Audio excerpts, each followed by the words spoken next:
Tom, you both okay back? Yeah, thank you. Emma, Emma from Hi, Scotland. Hello, Emma. congratulations on receiving your CBE award yesterday. Thank you very much. So you confirmed that you will be leaving Watford at the end of the season and you ruled out a managerial return. Would there be any other role that could tempt you next season? Oh, I don't know. I mean, obviously, I still feel good. I still feel lively enough to do something, but I wouldn't go as far as to say I would be looking for another job at the top level management. I think I've done my share of that now, and I think it's only right, as I did when I left Crystal Palace, look forward more to a quieter time in my life and a chance to spend more time in particular with my wife and son. But I think it would be foolish of me to sort of rule out any sort of activity in football because I don't know what might be offered to me. So I'll take every suggestion as it comes and give it full consideration. But it's unlikely, as I said yesterday, that it would involve full-time coaching and management. And in terms of relegation, is the writing on the wall and what are you saying to your players to motivate them? Well, the writing's certainly on the wall. I mean, we would need more than a miracle, so I don't think it's correct even to start suggesting and giving people false hope. You know, unfortunately, our hope was that in the 3 games, starting with Leeds and then through Brentford and Burnley, we would get enough points to keep in touch with the fellow strugglers. We came close, I think, in those games. I think we could honestly say that it wouldn't have been wrong if we'd have taken more points than we did, i.e. none, from those games, because we had our moments and we looked as though we were going to get the result we wanted, but we didn't, and that's put us in the position where we are, so we have to face up to that. And it's going to obviously be tough then for players now because we've got 4 games to play and they can't really be continuing to look for that carrot that if you win this one you'll be okay and you might stay up. They've got to play these games knowing that even a good result might not help us to stay in the league, and that's not easy.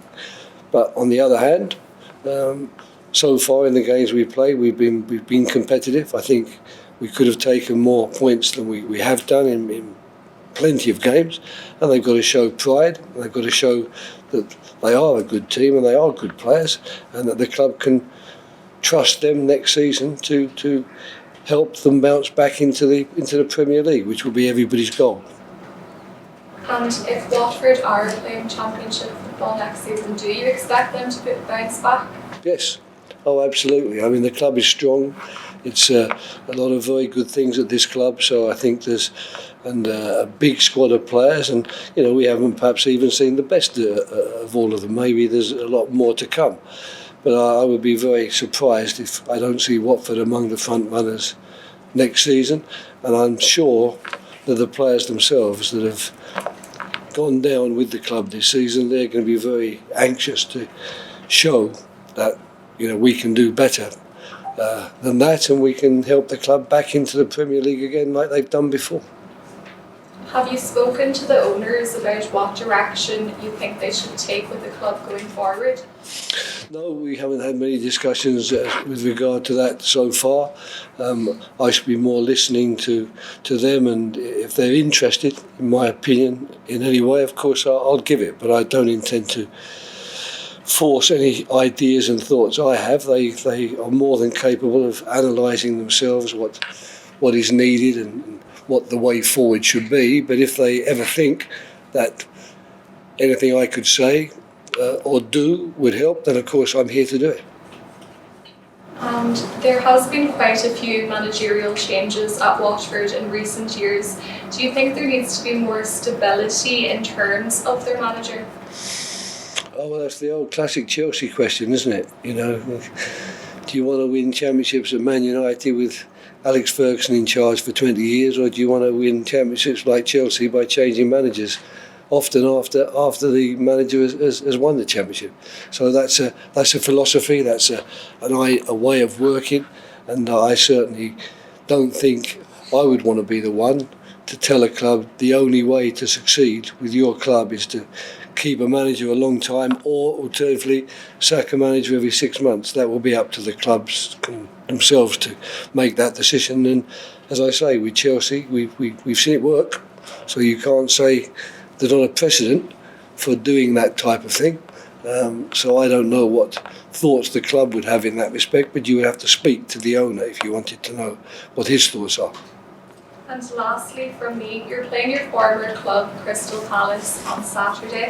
How do you think Patrick Vieira has done in his first season in charge? He's done excellently well. I think I've been saying that from the offset. Everyone obviously recognises that it wasn't easy. It's not easy to come into a club which has had a degree of stability, but of course has needed an injection of new players, and then to get that injection, to get the new players, to have the opportunity really to build on what Ray and I were trying to do there. It sounds easy and it sounds like a comfortable task, but it isn't. It has to be done, and I think he's done it exceptionally well. And Crystal Palace, I always thought, even during my 4 years, they were a good team. And I think now they're possibly even better with the quality of players they've brought in. And as a result, they've got the success which I think they are due. And Patrick has been a big part of that success, and I congratulate him wholeheartedly.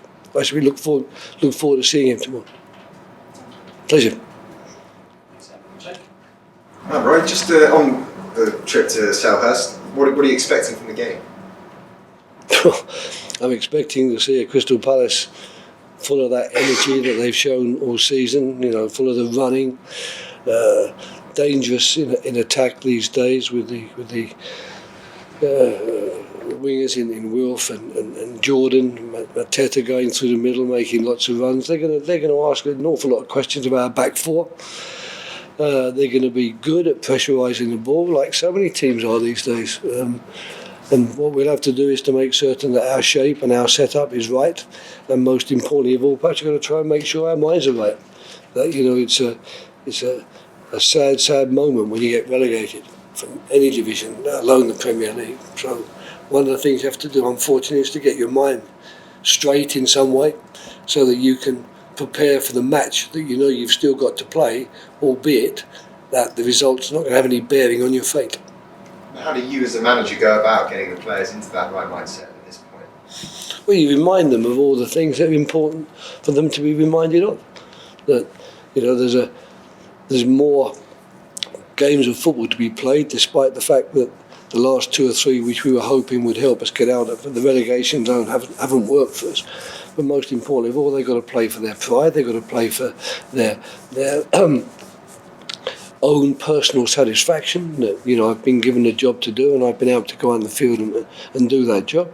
And they've got to play for their futures as well, because I'm pretty certain the people who are analysing at the club which are the players we need to take us forward, they're going to be watching these games.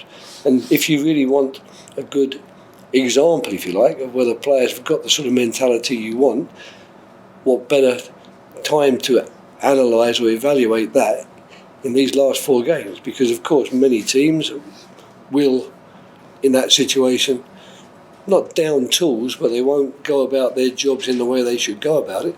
But if you're the owner of the club or the sporting director and you're analysing these players, you might be learning quite a lot about them. I think it's a time when the players have got to show absolutely their best side, not only for the club but for their own personal well-being.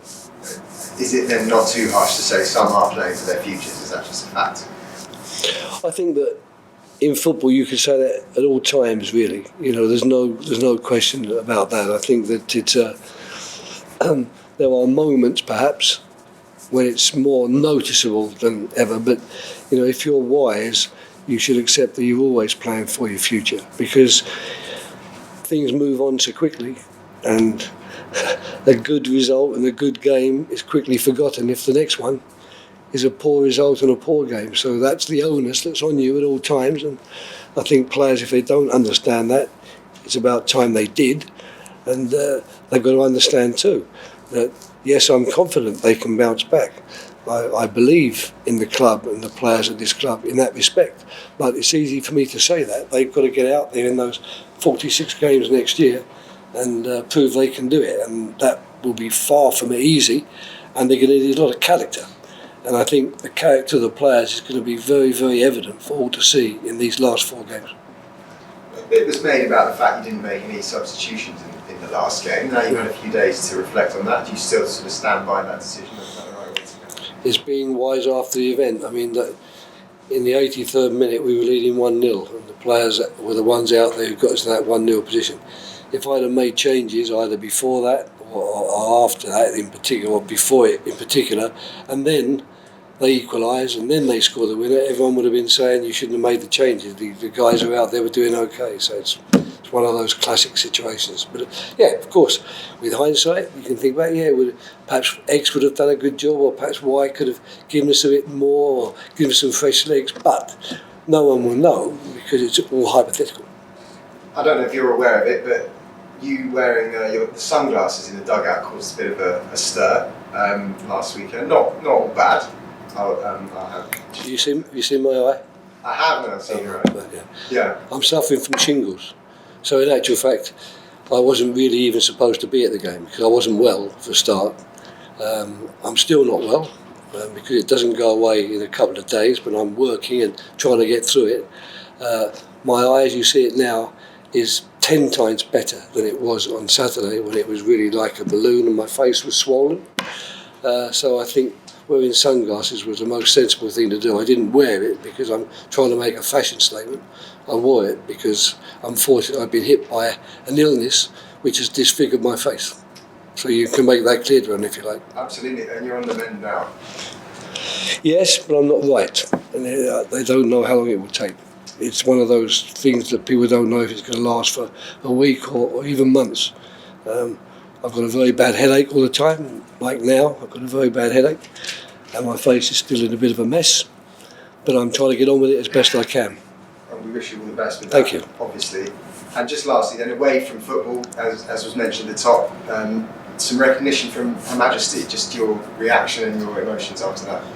Yeah, it's fantastic. I mean, I suppose the reactions in some way were most notable last March when I got the letter telling me that this is what we've decided to do and the Queen is going to honour you with a CBE. That was fantastic. Of course, 15 months have gone by in waiting for the big day to come around, the investiture.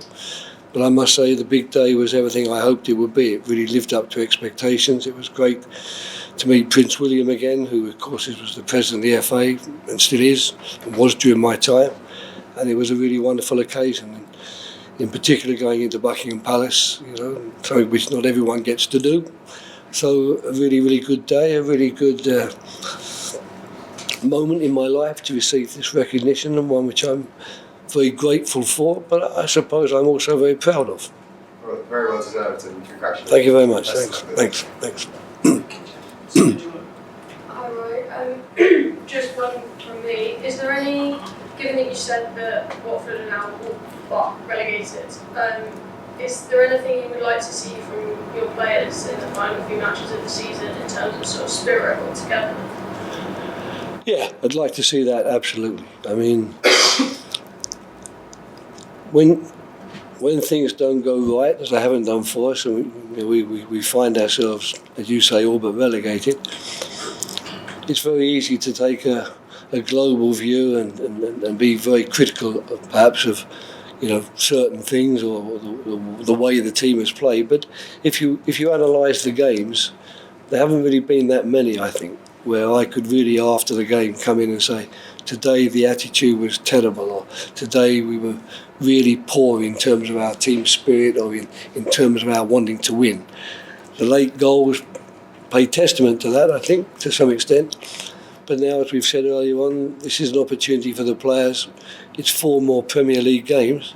They won't be playing them for a while now. They've got to go down the Championship and get back up for their next Premiership game after these 4. They need to take these 4 games very seriously. They need to be aware that their futures, to some extent, are on the line, and people's assessment of them as players and as characters, and make certain that they come out of it with more ticks than minuses, and that's what I'm expecting. Pleasure. Thank you. It's into the broadcast section, so